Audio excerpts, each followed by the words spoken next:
Muy buenas noches a todos.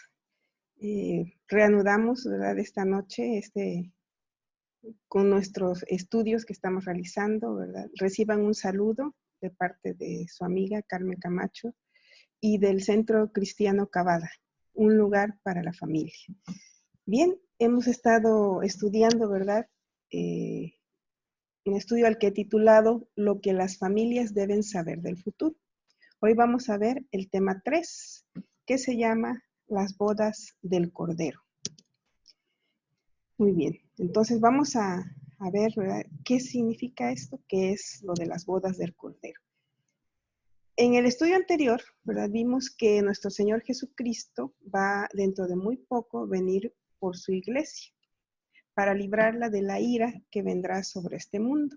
Y ese día será un día en que, lo vimos en el estudio anterior, muchos cristianos desaparecerán, ¿verdad? Muchas personas vamos a desaparecer a lo largo de todo el planeta, ¿sí? ¿Y esto es por qué? Porque el Señor Jesús viene por nosotros, viene por su iglesia, y algo que se me pasó comentar en el estudio anterior es que también se van todos los niños con el Señor Jesús, ¿sí? Entonces, la iglesia y todos los niños inocentes, ¿verdad?, que no tienen todavía un discernimiento de lo que es el bien y de lo que es el mal.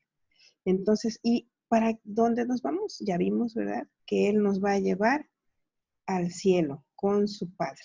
Ahora, el Señor Jesús, ¿verdad?, después de que nosotros nos vamos con Él, va a iniciar otro evento en el cielo muy importante, al cual se le llama precisamente las bodas del Cordero. Esta noche vamos a ver qué son las bodas del Cordero, dónde se van a llevar a cabo las bodas del Cordero, quiénes van a participar en las bodas del Cordero. ¿Estoy preparado para las bodas del Cordero? Nos vamos a preguntar de manera personal si estamos preparados para ir a ese gran evento. Todos estos acontecimientos que vamos a ver hoy pertenecen al futuro y nos fueron revelados por Dios a nosotros para que nos preparemos para recibir a nuestro Señor Jesucristo y que nos preparemos precisamente para ese futuro que Él nos está revelando. Empezaremos preguntándonos y dando respuesta a esta pregunta que dice, ¿qué son las bodas del Cordero?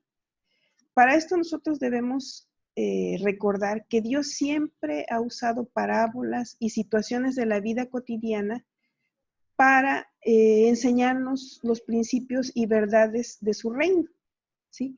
Eso lo hace para que nosotros lo podamos entender, porque nosotros no podríamos entender los pensamientos tan profundos que Dios tiene, y Él entonces busca la manera de poder comunicarse con nosotros, y lo hace a través de poner situaciones cotidianas que nosotros podemos y que nosotros conocemos para explicarnos esas verdades precisamente y esos principios espirituales de su reino. Y es lo que hace precisamente con esta similitud, ¿verdad?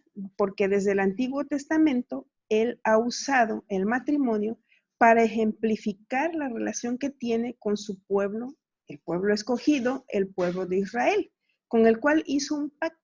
Y este pacto lo equipara al pacto matrimonial. Y esto lo podemos ver, por ejemplo, en Isaías 54, del 5 al 6. Le dice Dios al pueblo de Israel, porque tu marido es tu hacedor, Jehová de los ejércitos es su nombre, y tu Redentor, el Santo de Israel. Dios de toda la tierra será llamado.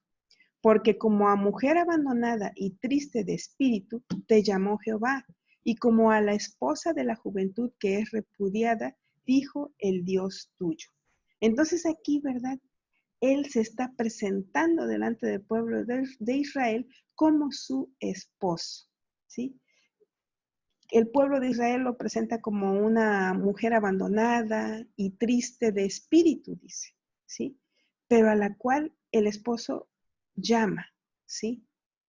A ella llamó, al pueblo de Israel, ¿sí? Bien, entonces, ¿verdad? Esa es la relación que Dios tiene con su pueblo. Pero surgió un problema en esta relación, ¿sí? En esta relación que el Señor equipara con un matrimonio, se dio un problema muy grave, ¿sí?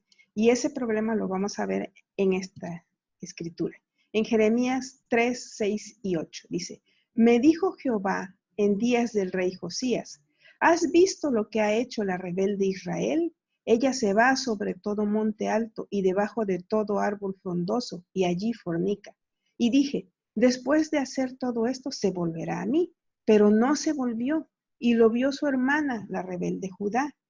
Ella vio que por haber fornicado la rebelde Israel, yo la había despedido y dado carta de repudio. Pero no tuvo temor la rebelde Judá, su hermana, sino que también fue ella y fornicó. ¿Qué problema tan grave se presentó? La esposa, que el pueblo que Dios había elegido para que fuera su pueblo, que había apartado para él y al cual ya desde el principio le dijo cuando le dio los mandamientos, que no tuviera dioses ajenos delante de él, porque él era un Dios celoso.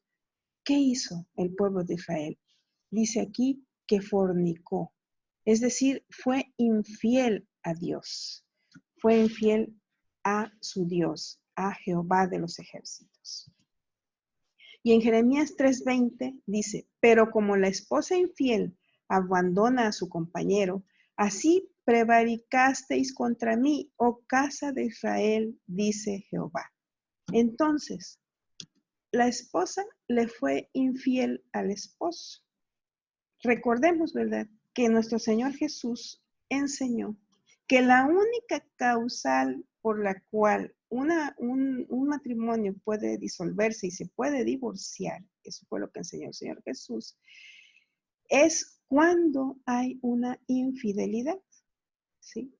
Entonces, cuando hay una infidelidad, el que es infiel no se puede volver a casar y el que sufrió la infidelidad, el agraviado, puede otorgar una carta de divorcio, una carta de repudio hacia la persona que le fue infiel y separarse, divorciarse.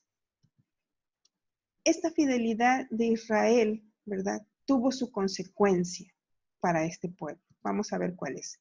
El pueblo de Israel fue infiel con otros dioses y con otros reyes. En lugar de buscar a su esposo, buscó a dioses ajenos. Y en lugar de buscar apoyo en su esposo, buscó apoyo en reyes terrenales. Entonces, ¿qué hizo Dios? Pues Dios le dio carta de repudio. Se divorció de Israel. Pero a pesar de las infidelidades de Israel, Dios promete abandonar a su pueblo solo por un tiempo y volver a recogerlo por su misericordia, compasión y amor. Israel no ha sido desechado por completo. Ahí vemos la misericordia de Dios. En Isaías 54, 5 y 6 vemos que dice nuestro Señor, por un breve momento te abandoné, pero te recogeré con grandes misericordias. Con un poco de ira escondí mi rostro de ti por un momento, pero con misericordia eterna tendré compasión de ti, dijo Jehová tu Redentor. Es decir, el Señor no va a abandonar por completo al pueblo de Israel, ¿sí? En Oseas 2, 19 y 20 dice la palabra, y te desposaré conmigo para siempre, te desposaré conmigo en justicia, juicio, benignidad y misericordia, y te desposaré conmigo en fidelidad y conocerás a Jehová. A pesar de la infidelidad del pueblo de Israel, Dios permanece fiel a su pueblo, ¿sí? Entonces, Dios desecha a Israel, pero por un tiempo, ¿sí? Ahora, ¿qué hace Dios? ¿Cuál es lo que hace ahora? Debido, ¿verdad?, a esa infidelidad de Israel, ahora Dios tiene una nueva esposa, una nueva novia, que Él ha buscado, ha procurado, ha limpiado y ha purificado. Dios deja a Israel y forma una nueva casa con todos los pueblos del mundo. Hace una nueva nación y esa nueva nación está formada por todos los pueblos de la tierra, ¿sí? Somos nosotros, la iglesia, todos aquellos que hemos sido lavados con la sangre de Cristo Jesús y formamos ahora parte de la iglesia. Somos su pueblo. Nos hemos comprometido ahora con Dios y nos estamos preparando para las bodas del Cordero. Nosotros hemos sido desposados, nos hemos desposado con el Señor Jesús. Para entender esto, vamos a ver ahorita, ¿verdad? A explicar cómo es que se hacen las bodas en el pueblo judío, ¿sí? Para poder entender todo esto que Dios nos está enseñando a través de la palabra, ¿verdad? Y que nos lo enseña así para que nosotros lo podamos entender más fácilmente. Entonces nosotros ahora, su iglesia, nos estamos preparando para las bodas del Cordero. En Romanos 9, 22 y 27 dice la palabra a través del apóstol Pablo. ¿Y qué si Dios, queriendo mostrar su ira y hacer notorio su poder, soportó con mucha paciencia los vasos de ira preparados para destrucción, y para hacerlas notorias las riquezas de su gloria, las mostró para con los vasos de misericordia que él preparó de antemano para gloria, a las cuales también ha llamado, esto es, a nosotros, no solo de los judíos, sino también de los gentiles? Como también en Oseas dice, llamaré pueblo mío al que no era mi pueblo, y a la no amada, amada. Y en el lugar donde se les dijo, vosotros no sois pueblo mío, allí serán llamados hijos del Dios viviente. También Isaías clama tocante a Israel. Si fuera el número de los hijos de Israel como la arena del mar, tan solo el remanente será salvo. Aquí Dios nos está mostrando, ¿verdad?, que al desechar a Israel, entonces ahora tiene una nueva esposa, y que es todos aquellos de todos los pueblos de la tierra que acepten a Jesús como su Salvador. Y también nos da a entender en esta palabra, ¿verdad?, que aunque el pueblo de Israel es un pueblo grande, ¿verdad?, dice, como la arena del mar, solo el remanente será salvo. Solo una pequeña parte del pueblo de Israel será salvo. Y eso pues a la fecha nosotros sabemos, ¿verdad?, que son pocos los judíos que aceptan a Jesús como su Salvador. Son muy pocos. El tiempo de ellos no es ahora. El tiempo de ahora es para nosotros, para la iglesia de Dios, para los gentiles. Y después vendrá el tiempo en el que el pueblo de Israel volverá a ser tomado, como prometió Jesús, para introducirlo también en su reino eterno. Continúa diciendo en Romanos 11, 25 y 26, porque no quiero, hermanos, que ignoréis este misterio para que no seáis arrogantes en cuanto a vosotros mismos, que ha acontecido a Israel endurecimiento en parte hasta que haya entrado la plenitud de los gentiles. Y luego todo Israel será salvo, como está escrito. Vendrá de Sión el libertador que apartará de Jacob la impiedad. No estará siempre enojado el Señor con el pueblo de Israel. Va a llegar el día de su redención también. Bueno, pero mientras nosotros, como en Apocalipsis 19:7, dice la palabra, gocémonos y alegrémonos y démosle gloria, porque han llegado las bodas del Cordero y su esposa se ha preparado. Ya el Señor Jesús está pronto a venir por su iglesia, por su pueblo, para llevarlo al cielo, y ahí se lleven a cabo las bodas del Cordero. Nosotros, la iglesia, su esposa, tenemos que prepararnos para ese gran día. Y por eso dice aquí, ¿quién es la novia de Jesús? Ya lo hemos dicho, ¿verdad? El novio es el Señor Jesucristo. En estas bodas, el novio es el Señor Jesucristo y la novia es la iglesia de Cristo, nosotros. Dice en Apocalipsis 19:8, y a ella se le ha concedido que se vista de lino fino, limpio y resplandeciente, porque el lino fino es las acciones justas de los santos. Ok, para entender el significado de cada evento, ahora vamos a ver las costumbres del pueblo de Israel en la celebración de las bodas, para que podamos entender mejor todo esto, que de una manera simbólica el Señor nos revela en su palabra. Las bodas en Israel tienen 3 etapas. La primera etapa es el desposorio o compromiso, que es un pacto prematrimonial celebrado por escrito, después del cual ya se consideran esposos, aunque todavía no viven juntos. El novio después que se lleva a cabo esta ceremonia, regresa a la casa de su padre a preparar la casa para su esposa. Y la esposa se queda preparando su vestido de boda. El novio le entrega a la novia la tela, que es de lino blanco, para que prepare su vestido. Cuando la casa está terminada, el novio regresa y es de esperarse que la novia esté lista, que esté dispuesta, que ya haya terminado su vestido, que esté bien ataviada, arreglada para recibir a su esposo y que ese vestido esté limpio, sin mancha, sin arrugas, que esté todo perfecto, ¿sí? Entonces, el novio se va, la novia se queda, están separados, pero la novia se tiene que preparar. Y días antes de que se lleve a cabo la boda, se somete a una purificación especial. Escuchen bien, días antes de que se lleve a cabo la boda, se somete a una purificación especial. El esposo está pronto a venir. Así que preparémonos nosotros y este tiempo que Dios nos está teniendo apartados del mundo, apartados de toda contaminación, sin, como dice un personaje de televisión, ¿verdad? Sin querer queriendo estamos ahí apartados, ¿verdad? Pues debemos aprovecharlo para prepararnos, para purificarnos, para santificarnos y limpiar nuestras vestiduras para poder recibir a nuestro esposo porque ya está muy, muy, muy próximo a venir por nosotros. ¿Cuándo nos desposamos nosotros?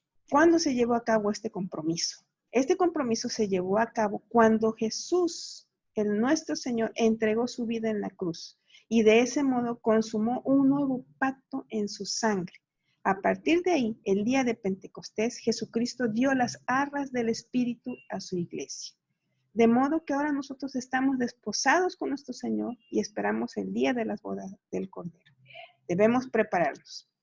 La segunda etapa de la boda, ya después que se lleva a cabo el desposorio, el novio se va, ¿verdad? Se da cuando el novio regresa. Cuando el novio viene para que ya se lleve a cabo la ceremonia de boda, ya que terminó de construir la casa, ¿verdad? Es costumbre que la ceremonia se celebre en la casa del novio.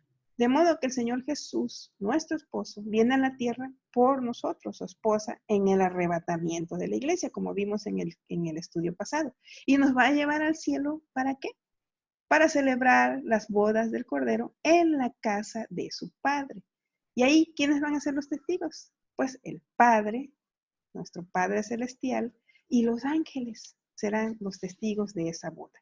Ahí vamos a estar, el Señor Jesús, que es el novio, nosotros, que somos la novia, la esposa, bueno, ya esposos, porque ya estamos comprometidos, ¿sí? Y los ángeles y el Padre como testigos. Solamente estaremos nosotros. Ahora, mientras, ¿qué cosa va a pasar aquí en la tierra?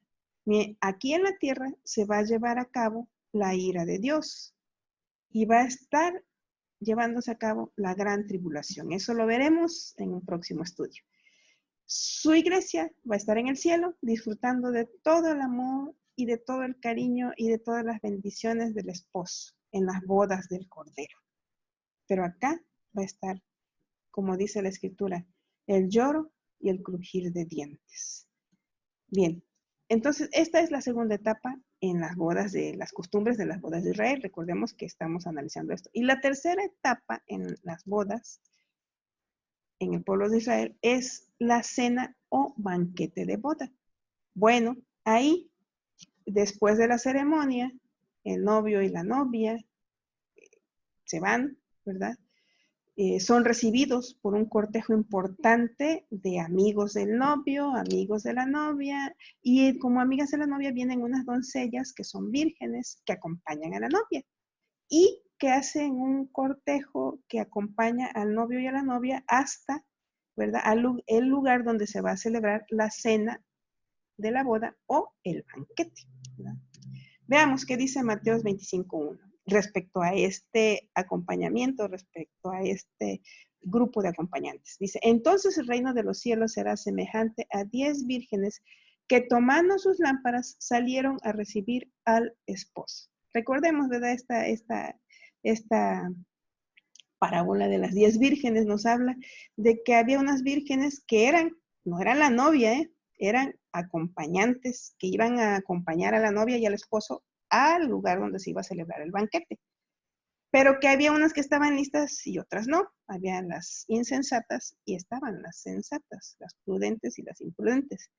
Bueno, estas 10 vírgenes tipifican al pueblo de Israel, que está invitado a participar. ¿En qué? En la cena de las bodas del Cordero, en el banquete. Está como invitado.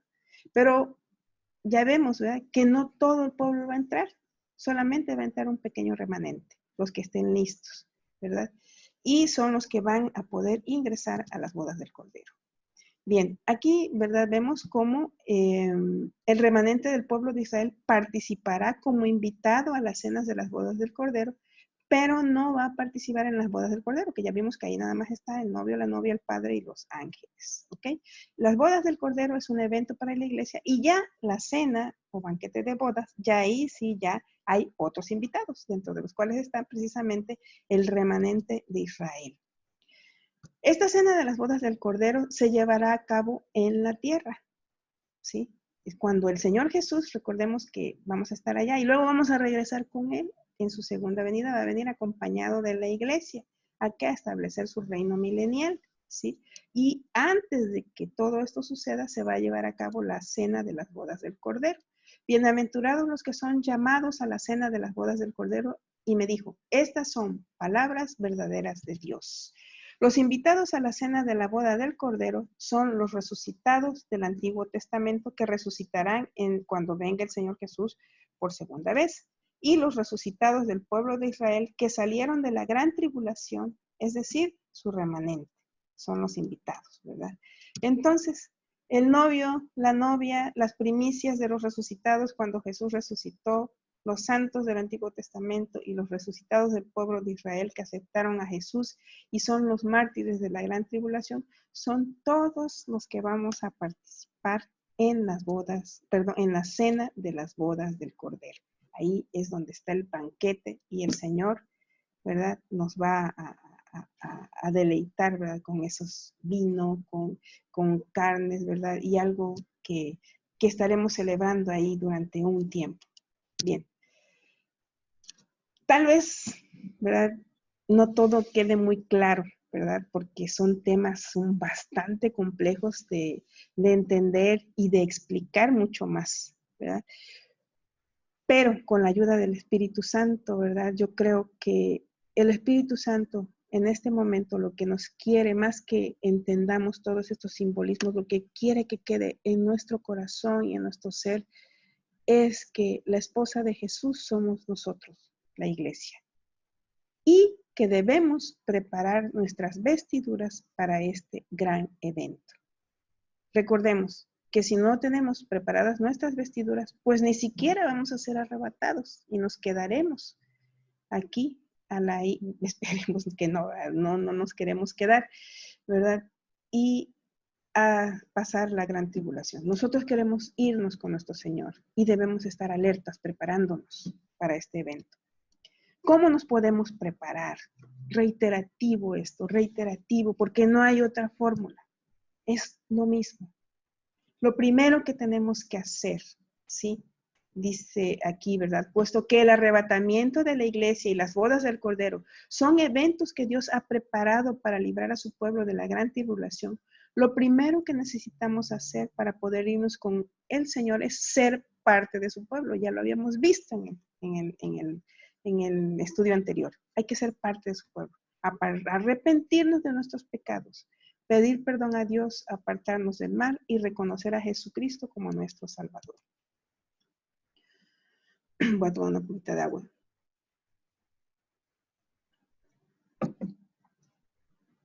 Dice la palabra en Efesios. Así que como la iglesia está sujeta a Cristo, así también las casadas lo estén a sus maridos en todo. Maridos, amad a vuestras mujeres, así como Cristo amó a la iglesia y se entregó a sí mismo por ella, para santificarla, habiéndola purificado en el lavamiento del agua por la palabra, a fin de presentársela a sí mismo una iglesia gloriosa, que no tuviese mancha, ni arruga, ni cosa semejante, sino que fuese santa y sin mancha. ¿Cómo podemos nosotros, vuelve aquí, ¿verdad?, a hacernos la similitud del matrimonio? ¿Cómo podemos nosotros, la iglesia, ¿verdad?, lograr esto? Ser gloriosa, no tener mancha, no tener arruga, ser santa. ¿Cómo? Arriba está la clave en el verso 24.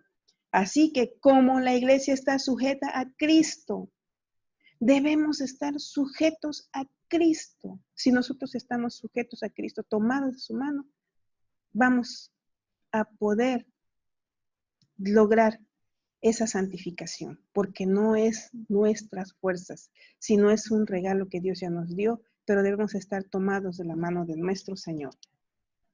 Ahora, ¿qué tenemos que hacer? Perseverar. Más el que persevera hasta el fin, este será salvo. Estudiar la palabra para ser santificados a través de la palabra, para conocer la verdad y ser libres. Vigilar y orar, estad alerta y velad, porque no sabéis cuándo es el tiempo señalado. Consagrándonos al Señor, apartándonos de toda inmundicia. Dice, sino que así como aquel que os llamó es santo, así también sed vosotros santos en toda vuestra manera de vivir, porque escrito está, sed santos, porque yo soy santo. El Espíritu nos recuerda, y me dijo, estas palabras son fieles y verdaderas. Y el Señor, el Dios de los espíritus de los profetas, ha enviado su ángel para mostrar a sus siervos las cosas que deben suceder pronto. He aquí vengo pronto. Bienaventurado el que guarda las palabras de la profecía de este libro. Continúa diciéndonos el Espíritu Santo a través de la palabra de Dios. Y me dijo, no selles las palabras de la profecía de este libro porque el tiempo está cerca.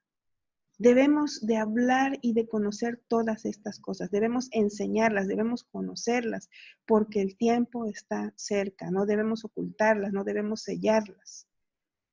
El que es injusto sea injusto todavía, y el que es inmundo sea inmundo todavía, y el que es justo practique la justicia todavía, y el que es santo santifíquese todavía. Bienaventurados los que lavan sus ropas para tener derecho al árbol de la vida y para entrar por las puertas de la ciudad. Tenemos que lavar nuestras ropas. El Espíritu Santo sigue recordándonos. Y el Espíritu y la esposa dicen, ven. Y el que oye diga, ven. Y el que tiene sed, venga. Y el que quiera, tome del agua de la vida gratuitamente. El que da testimonio de estas cosas, que es precisamente, ¿verdad?, nuestro Señor Jesús, dice, ciertamente vengo en breve. Amén. Sí, ven, Señor Jesús. Que esa sea nuestra oración. Amén. Sí, ven, Señor Jesús. Te estamos esperando. Y hay que prepararnos para ese momento glorioso. Demos gracias a Dios. Señor, te damos gracias por esta palabra. Gracias, Padre, porque a ti te ha placido revelarnos todas estas cosas. Gracias porque no has sellado estas cosas, sino que las has revelado a través de tu palabra. Permítenos entender los tiempos, permítenos prepararnos, Señor, que entre el temor en nuestros corazones y que este tiempo que estamos recluidos en nuestras casas, Señor, podamos dedicarlo para mejorar nuestra comunión contigo, Señor, para entrar en una comunión verdadera y real contigo, entendiendo, Señor, que por tu misericordia ahora hemos sido, antes no éramos pueblo, y no tan solo ahora somos pueblo, sino que somos tu pueblo especial, tu tesoro, la niña de tus ojos, Señor, ahora somos tu esposa, y tú mismo te sacrificaste por nosotros. Gracias, Señor. Gracias te damos por el sacrificio y en nuestro corazón lo aceptamos y lo guardamos. Aquellos que no hayan aceptado a Jesús en su corazón, hoy es el día. Gracias te damos, Señor, por las vidas de todos aquellos que hoy decidan entregar su vida a ti. Si así lo has decidido, repite conmigo estas palabras. Señor Jesús, te pido perdón por mis pecados y te pido que entres a mi corazón, que limpies mi vida, porque quiero estar contigo en las bodas del Cordero. Gracias te doy, Señor, por tu sacrificio. Sé mi Dios, mi Señor y mi Salvador, desde hoy y para siempre. Amén. Bien, hermanos, pues esto ha sido por hoy, ¿verdad? Nos vemos el próximo viernes a las 8 de la noche en este estudio que es lo que las familias deben saber del futuro. Hasta luego, Dios les bendiga.